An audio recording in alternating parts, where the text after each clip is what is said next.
At 6:29 a.m., I poured burnt coffee into the same dented thermos I'd used every day for 14 years. Chipped on the rim, sticker half peeled, and permanently stained with caffeine residue, it was ugly, but it was mine. In the back of the server ops lounge, 5 of us sat like statues in half-broken chairs, splitting a gas station cinnamon roll like it was a communion wafer. No one talked. We didn't need to. Then someone muttered, 12.3 billion in uptime revenue. Just that. No applause, no balloons, no celebratory email, just a quiet acknowledgement of the number we had quietly protected like monks guarding a flame. I nodded. They didn't need to say it. I'd kept this place alive through hurricanes, midnight outages, 3 full CEO turnovers, and once a literal rat chewing through the fiber line behind Building D. I remembered duct taping Ethernet lines and booting up backup servers while eating cold ravioli straight from the tin. Officially, I was Senior Systems Resilience Strategist.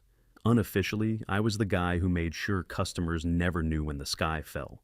14 years, no scandals, no late deliverables, no major outages, just uptime. But that morning, everything shifted. I opened my inbox expecting routine noise, ticket updates, coffee roulette, maybe a new security bulletin. But right there at the top, bolded like it was just another line item, was the subject line. RE role transition. Notice I clicked it. My eyes scanned the body, effective immediately. Compensation adjustment, office relocation. Strategic mentorship alignment. I kept reading, then I saw it. They slashed my pay, took my office, and handed my job title, my job, to Elliot Kavanaugh, the CEO's 24-year-old son. Online MBA. No experience. The kind of guy who still used the word synergy unironically. I stared at the screen. Someone in the lounge asked if I was okay. I sipped my coffee, slowly, and closed the laptop. I didn't answer. Just leaned back in my chair and stared at the ceiling, letting it settle. The taste of burnt cinnamon and old coffee filled my mouth. Elliot Kavanaugh, that little LinkedIn avatar with the perfect jawline and crypto startup internship, was now the public face of the infrastructure I'd built with blood and cable ties. I could already picture him walking in, calling people rock stars, setting up Slack emojis, and probably renaming our clusters something like Node Vibe Zed. He wasn't here yet, but he would be, and when he came, they expected me to welcome him, mentor him, teach him how to keep the lights on while he played CEO Junior. That was the assumption, and I played along, nodded, smiled. But I already knew what I was going to do. I was going to mentor him all right. Mentor him straight into a goddamn ditch. I didn't react, didn't blink, just archived the email, sipped my coffee, and watched them install a chrome-plated espresso machine that looked like it belonged in a Bond villain's yacht. They called it part of the innovation zone. I called it a monument to stupidity. They gave my role, my job, to Elliot Kavanaugh. He showed up that morning wearing sneakers that probably cost more than my mortgage. No badge, no laptop bag, not even a notepad. Just a smile too white to be natural, and a branding beanie, like he was late for a photo shoot. He walked in like he was hosting a TED Talk nobody asked for, doing finger guns at engineers who hadn't slept since Tuesday. "Yo, call me L or E-Money, whatever's chill," he said, clapping the air like someone who'd just learned what a server was that morning. The room fell silent. We were used to people coming and going, reorgs, consultants, VPs with too much teeth and too little context. But this kid? This was a new level. His hoodie said, "Zero downtime, all grind." His laptop, when it finally showed up, was covered in neon vinyl stickers that said things like, "Disrupt" and "Root for the chaos." I didn't say a word. Just watched as he swaggered toward the whiteboard in our war room and pulled up my core infrastructure diagram, 16 years of optimized routing paths, load balancers, and legacy fortified redundancies, and started simplifying it.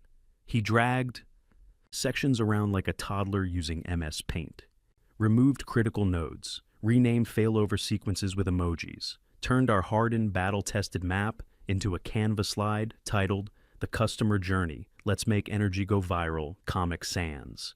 He used Comic Sans. "I want to shift the paradigm," Elliot announced, standing in front of the mess like he had just invented oxygen. "No more boring diagrams. We're not routing packets. We're delivering vibes." Someone coughed. I think it was Dave from Backend. probably choked on his soul. Let's amplify customer sparkle across our delivery stacks, Elliot said, nodding at his own brilliance. We're thinking TikTok-style engagement metrics. We'll turn uptime into a lifestyle brand. I stared at the sticky note in front of me and started drawing triangles. It was either that or a murder charge. He kept going, mispronounced 3 of our biggest client names in a row, called our proprietary load balancer a legacy friction vector, tried to compare our security protocols to DoorDash. They clapped. A few people clapped. Not because they believed it, but because HR was sitting in the back, pretending to take notes, and they knew the game. You clap, you keep your badge. You roll your eyes, and suddenly, restructuring lands in your inbox like a brick through a window. I leaned back and raised a hand. Elliot grinned. You got a thought to share, my uptime king? I do, I said, still drawing. When you say shift the paradigm, are we talking routing protocols or just TikTok hashtags? The silence was brief but brutal. Elliot chuckled. Haha, love that. Honestly, both. It's all energy, right? I nodded. Right. Just wondering how we'll shift power between redundant failover nodes using emojis. That's all. Someone next to me snorted. Elliot didn't notice. He was too busy air swiping through slides that looked like they were built by a bored intern on Molly. After his little performance, he came over and tried to high-five me. Appreciate your passion, my guy, he said. I know change is scary, but this is how we go global viral. I'm gonna need you mentoring me hard, bro. I smiled. Oh, I'd mentor him. I'd mentor him straight into a ditch. By lunch, he'd booked a synergy sync with marketing to launch something called Project Vibe Bridge. I stayed in the lounge, finished my cold coffee, and updated a few private admin keys nobody remembered still existed. I knew what was coming, and they thought I'd play along. Let them think it.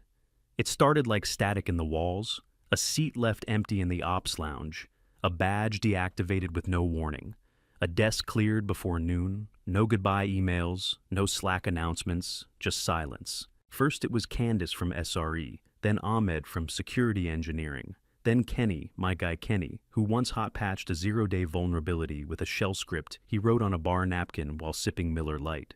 Gone, all of them. Whispered out like ghosts. The official term was strategic alignment. The real term, a purge. A quiet sweep of anyone who still remembered what the backbone of this place actually looked like. The kind of people who knew where the duct tape was stored. The ones who could still SSH into legacy nodes with their eyes closed. I kept my head down and watched. Elliot didn't notice. He was too busy launching something called Customer Vibes Flow Trademark, which included a mascot. Yes, a mascot named Cash. A pastel cartoon dog with aviators and a backward baseball cap. Cash represents frictionless billing energy, Elliot explained during an all-hands, pointing to the dog spinning on a slide. It's all about emotional latency, reducing anxiety pings in the client funnel. I turned slowly and made eye contact with Dave. His face looked like it was buffering. A week later, my calendar pinged. Subject: Informal Touchpoint, HR and People Ops. They called it informal. But when I walked in, there were 2 people already seated at the little conference table. One smiled too wide, the other didn't look up. A manila folder sat in front of them. Water bottles, untouched. Classic. Thanks for coming in, said the smiley one. We wanted to check in on your mentorship alignment with Elliot. He speaks very highly of your input. I nodded, said nothing. She opened the folder and slid a few documents toward me, like she was offering a menu at a diner. Except instead of pancakes and eggs, this one featured phrases like early transition incentive, mentorship credit package, and release of technical ownership. They wanted me gone. Softly, of course. A celebrated exit, a little LinkedIn send-off, and maybe a fake gold keychain in a velvet box. They thought I'd thank them. Of course, she continued. We understand this is a change, but with Elliot taking on the strategic lead role, your core systems were assumed to be transitioned already. That's when I leaned back. Let the pause stretch. Let it breathe. Then I said it, just loud enough. I still run 3 of your routing endpoints. Silence. Even the non-smiley one looked up now. I'm sorry, the woman said, flipping back through the folder. We were told those were migrated last quarter. They weren't, I said, because you didn't know where they lived. But the architecture, Elliot's diagram, she started, is a Canva slide filled with emojis and buzzwords, I said flatly. My routing logic predates his TikTok account. They froze. You don't have the keys, I added. More silence. I picked up the NDA and read it. Not a single line surprised me. They offered me a chunk of cash and a LinkedIn recommendation in exchange for walking away quietly and pretending Elliot built the system I designed from scratch. I slid the folder back across the table, untouched. Then I pulled something else out of my backpack, a printout, yellowed at the edges, folded in thirds. 2013, I said. Licensing agreement, signed by the original CTO. It grants system design authorship rights to the creator of our routing logic, me, including reuse, derivative work, and licensing control. They both stared at it like it was a weapon, which, in a way, it was. You can't sell what I still own, I said, standing up. We're going to have to loop in legal, the smiley one finally whispered. Yeah, I said. You probably should. I walked out calm. Let them scramble. They thought they had everything under control. They didn't even know where the wires were buried. It started, as most catastrophes do, with pastel fonts and unchecked ego. On a Monday morning, Elliot stood in front of the dev team wearing a hoodie that read 99.999% vibes only, holding a cold brew and a clicker. He dimmed the lights like we were at a high school film screening and pulled up a slide deck titled The New Era of Infra, naming things that spark joy. First slide, Node Bay. Second slide, Node Groot. Third, Node Swift. I wish I was kidding. This is the new cluster structure, he said, like he was introducing a boy band. No more boring alphanumerics. Our servers need personality. They need to be brands. I opened a terminal window and whispered to Dave, so when Node Groot fails, do we say I am down? He nearly choked on his coffee. They renamed production. Production, not test, not staging. Live client infrastructure. No testing, no rollback path, no QA sign-off. Just renaming the critical architecture of a 12.3 billion uptime stack like it was a folder full of memes. Elliot called it a symbolic refresh. I called it what it was, a loaded gun with the safety off. At 9:23 a.m., the first cracks showed up. Client analytics glitched, spiky data, sessions lost, heat maps misaligned. Customer journey maps started looking like Etch-A sketch drawings after a seizure. By 2:50 p.m., internal dashboards moved like molasses. Page loads hung mid-spin. You'd click Users Online, and it would hang like the 2003 internet on dial-up. Elliot called it a little caching jitter. He posted a gif of a dog in a lab coat. We're on it, it said. 10 likes, all from marketing. I quietly rerouted 2 of the admin tools. Created simulated load pressure. Nothing critical, just enough to push the alerts from quirk to degradation. Within an hour, Jira tickets popped up. UI quirk, low priority login loop on legacy API, medium billing, retries spiking. Investigate, nobody looked deeper. They couldn't, because the legacy scripts, my scripts, were already starting to implode behind the scenes. The moment Elliot renamed those clusters, every dependency tied to the old node references started failing silently. Background tasks, billing jobs, archive pushes, system syncs, all gone haywire. But the metrics didn't show a crash, yet. The weekly executive meeting came Thursday. The CEO was beaming like a proud dad at a little league game. We've seen zero churn since adopting the Gen Z workflow framework, he said, pointing to a pie chart full of smiling emoji reactions. Our clients feel the vibe. I raised my hand. The room quieted. There's an unresolved instability in the routing bridge, I said. Failover sync is lagging by 40 seconds on any cluster that used to be under prod core. That includes Node Groot. Elliot rolled his eyes. The CEO laughed. Come on, let's trust the new blood, he said. Look at those engagement numbers. This is what progress looks like. Sure. Progress looked like 3 engineers crying in the bathroom last night, trying to refactor Jenkins jobs to recognize server names from the Guardians of the Galaxy. Then they dropped the cherry on top. We're scheduling a live investor demo, the CEO said. Next Tuesday, real-time infrastructure overview using the new naming structure. He looked at Elliot. You'll lead it. Elliot finger-gunned back. Absolutely. Full vibes, total sparkle. And just like that, I knew what I had to do. That night, I logged into my home server, pulled up a shell, Activated a protocol I wrote 10 years ago, just in case someone ever got too confident with a system they didn't understand. Cur sleeper. Silent. Confirm. Time 9 a.m. Tuesday. It was done. The kill switch was live. They scheduled the demo. I scheduled the funeral. The next morning, the air felt charged. Not with tension. Worse. With excitement. Branded pastries lined the snack bar. Neon-colored ones shaped like lightning bolts. All stamped with Vibe Flow Launch Day. Inedible glitter. The espresso machine hissed non-stop like it was preparing for battle. Someone had wheeled in ring lights and a branded backdrop that said Number Gen Z Infra in cursive font. Like we were about to live stream a makeup tutorial instead of a real-time infrastructure demo. I walked in like I always did. Same burnt coffee in the same chipped thermos. Same threadbare hoodie. Same nod to the front desk lady, who barely looked up. Nobody noticed me. Nobody remembered to revoke my badge access either. The systems and logic doors still slid open with a quiet beep. Green light flashing like an old friend saying, "Still got your back." The control room was exactly as I'd left it. Dim, humming, loyal. At 8:46 a.m., I sat down and checked everything. Final confirmation. All routing endpoints were prepped. Live traffic was still flowing through the logic nodes I redirected to cold storage clusters 2 days earlier. A frozen bridge wrapped in silence, waiting. Only I had the keys. At 8:59, I sipped my coffee and waited. Outside the room, I could hear the buzz from the open floor. Elliot's voice, loud, over-eager, boomed through the loudspeakers as he hyped up the live investor stream. I caught phrases like energy journey, cross-platform sparkle, and mascot engagement per millisecond. At 9 a.m., my home server executed the kill command, right on time.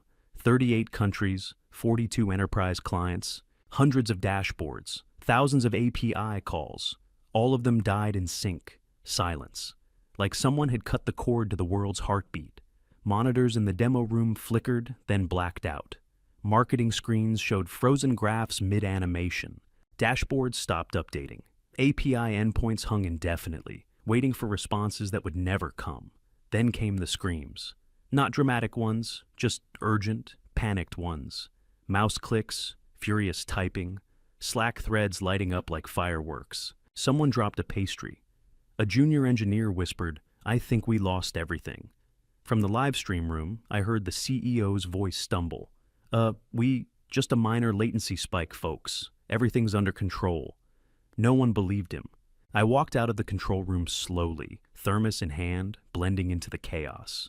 I passed Elliot standing by the demo screen, blinking at his frozen Canva slide that still said, "Node Groot, I am online." His mouth opened and closed like a fish. I slipped past him and stood near the edge of the crowd. Nobody noticed me. They were too busy watching a multi-billion-dollar system collapse in silence. No one mentioned my name. No one thought to ask if I had anything to do with it. Because they'd already replaced me. At 9:07, a developer shouted, "Routing layers down!" At 9:12, a product manager started crying. At 9:19, the CEO canceled the investor call mid-sentence. The floor fell into a weird hush, the kind of stillness that follows a natural disaster. Quiet. Number. Like everyone was trying to figure out how this could have happened when they were so sure it couldn't. And I just stood there, sipping my coffee. Because they'd made one mistake. They forgot who held the map. They thought I was obsolete. They didn't realize I had built the engine they were now watching fall apart. And I wasn't done yet. Someone finally asked the question. It came from across the floor. Someone from SRE who still knew how to breathe when things went sideways. His voice was tight, like he already knew the answer, but didn't want to be the one to say it out loud. Who has access to the legacy routing shell? Everyone froze. The room went quiet except for Elliot's ragged breathing and the soft hum of the espresso machine still grinding beans for no one. You could practically hear the blood drain from the CEO's face. I stood up slowly, let my boots echo just a little on the concrete floor, and took one last sip of coffee from my dented thermos. Then I said it, clear and calm. I might. Dozens of eyes turned toward me. Elliot looked like he'd seen a ghost, which, to be fair, was pretty accurate. They thought I was gone, obsolete, a relic. Now I was the only living map to a system they didn't understand. I reached into my bag and pulled out the flash drive, matte black. Faded label scrawled in dying Sharpie, Chi RR 00001. I held it up like a priest holding a relic. This has the restoration key set and the original routing logic from 2013. The system's not broken, I said, turning it slowly in my fingers. Just asleep. They stared at me like I'd spoken a spell. But the keys, the CTO stammered, eyes flicking between the flash drive and the blinking red dashboard. Aren't in your servers, I finished. I didn't raise my voice. I didn't have to. In the corner, PR had their heads buried in laptops, already drafting a damage control statement. We're experiencing a legacy transition event, unexpected vendor behavior, an opportunity to showcase resilience. It was all nonsense. This wasn't a crash. It was a reckoning. Elliot dropped into a chair and stared at his tablet, pale and silent, like it had betrayed him personally. I could see it hitting him in waves, the investor stream, the branding decks, the TikTok workflow hashtags, the pastel dog mascot. None of it mattered now. All he had was a frozen network and 100 furious clients waiting in the dark. I walked back to my desk, sat down, opened my laptop, wrote one email, 2, executive leadership. Subject restoration rights line, item 001, $2.5 million. Line, item 002, 7.5% equity vesting. This is not a ransom. This is a reinstatement of value. I hit send. Then I stretched my back, took another sip from my thermos, and watched the chaos unfold in complete silence. They huddled. They whispered. Legal tried to look brave. PR tried to act like this was manageable. Nobody wanted to be the one to approve it, but nobody wanted to explain to shareholders why client access was dead in 40 countries. At 10:22 a.m., someone from finance asked for wire details. At 10:47, legal requested a call to align expectations. At 11:06 a.m., the transfer cleared. $2.5 million, 7.5% equity, all mine. They didn't announce it, didn't acknowledge it, just quietly handed me part of the company I no longer worked for. I plugged in the flash drive, typed 3 commands, and brought the system back online. Node Groot blinked awake. Node Bay synced its heartbeat. Node Swift hummed quietly like it had never been renamed by a man who called himself E-Money. Systems up. Clients restored. Dashboards glowing. I logged out, shut the laptop, and leaned back in my chair. I wasn't mad anymore. I was an owner now. Elliot was escorted out like a shoplifter at Costco. Security didn't drag him, but they didn't give him time to say goodbye either. One guy flanked him on each side, walking him past the innovation zone, the branded pastry cart, and his pastel-colored Cash the Dog figurine still sitting on the corner of his desk. He held his tablet to his chest like it might still save him. Nobody clapped, nobody said a word. I watched from the ops lounge, thermos in hand, same chair I'd always sat in, the same chair they'd tried to forget I existed in. By 12:30 p.m., the VP of Infrastructure resigned over lunch. No meeting. No explanation, just a system-wide calendar update. Effective immediately, Carl Jansen has chosen to pursue new opportunities. He didn't even pack up his office. Left his diploma on the wall and his company-issued MacBook open with a Slack window still glowing. That afternoon, marketing sent out a press release calling the incident a deep test of continuity preparedness. Said, we passed with flying colors. They even managed to slip in the word resilience 6 times without choking. The CEO, radio silent. He went from LinkedIn thought leader to a man with connection issues in the span of a few hours. As for me, I never went back. I didn't need to. I left the flash drive in the control room, unplugged and clean. Walked out without looking over my shoulder. No security escort, no badge revoked. Just the quiet realization that the building didn't own me anymore. My desk stayed empty. Nobody touched it. My chair, my post-it stack, the cheap stress ball I never used, all of it remained untouched, like a shrine to the old system no one could replicate. My Slack went dark. Account deactivated. A week later, I formed Quiet Uptime LLC. No launch party, no TED Talk, no finger guns. Just a private email from a senior director at one of our biggest clients. Heard you're independent now. Let's talk. Then another, and another. By the end of the week, I had signed contracts with 3 Fortune 5s, hundreds. Real infrastructure work, real uptime. No pastel mascots, no buzzwords. Just systems that didn't break, built by someone who never wanted applause. Just a job done right. I bought a new thermos. Didn't throw the old one away, though. It sits on my shelf now. Dented, chipped, mine. A reminder of the quiet work that built empires. And of the fools who forgot who kept the lights on.